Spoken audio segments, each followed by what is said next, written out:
राजस्थान के मुख्यमंत्री अशोक गहलोत राजनीति के पिच पर अपनी मनमानी करने के लिए जाने जाते हैं और अपने दाव से सबको चित्त करने के लिए फेमस भी हैं।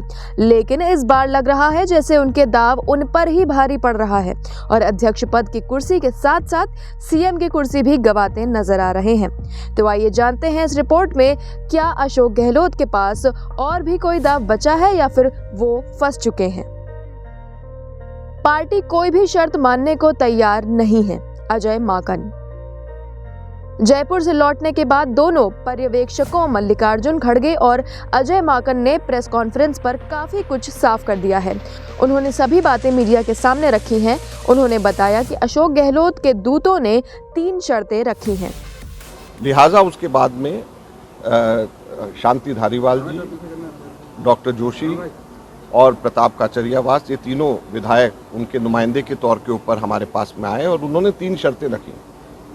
सबसे पहले तो उन्होंने कहा कि बेशक आप अगर रेजोल्यूशन पास करना है कांग्रेस अध्यक्ष के ऊपर छोड़ने का तो बेशक रेजोल्यूशन पास करें, लेकिन उसके अंदर फैसला उसका 19 अक्टूबर के बाद में होना चाहिए।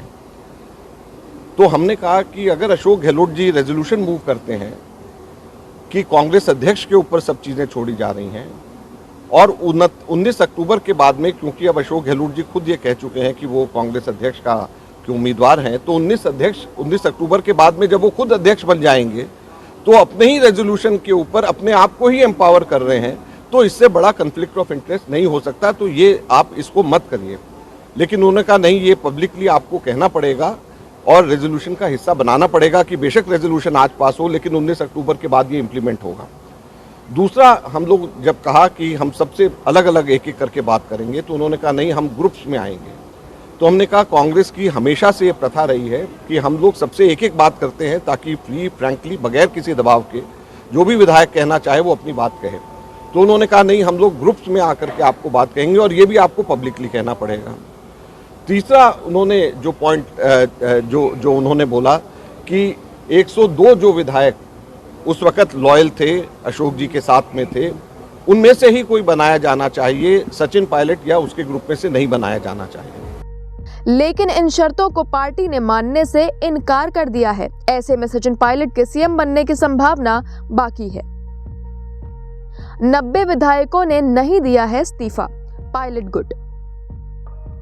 इस मामले में अब पायलट गुट भी एक्टिव हो गया है। पायलट कैंप के सूत्रों ने इस दावे पर भी सवाल उठाया कि 90 से अधिक विधायकों ने अपना इस्तीफा सौंप दिया है। उनका कहना है कि एक बस में कितने विधायक आ सकते हैं। केवल एक बस थी जिसमें बैठकर विधायक सीपी जोशी को इस्तीफा देने गए थे और कुछ अन्य अपने अपने वाहनों में थे।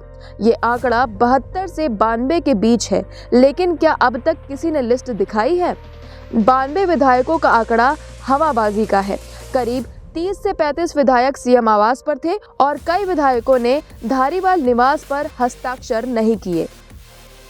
गहलोत ने माकन और खड़गे से मांगी माफी। इस बीच कई विधायकों ने वीडियो जारी कर आला कमान पर विश्वास जताया है। उनका कहना है कि हमें नहीं पता था कि ऐसा होने वाला है।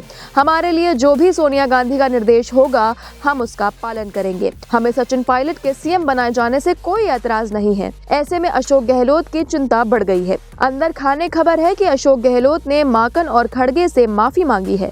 लेकिन अब सवाल यही है कि माफी के बाद आला कमान अशोक गहलोत पर भरोसा कर सकते हैं।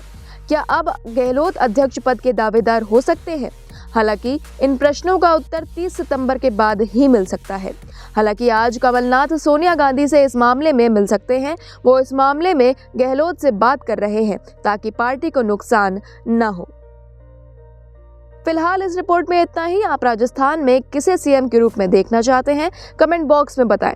बाकी देश दुनिया की खबरों के लिए बने रहिए जनसत्ता के साथ। धन्यवाद।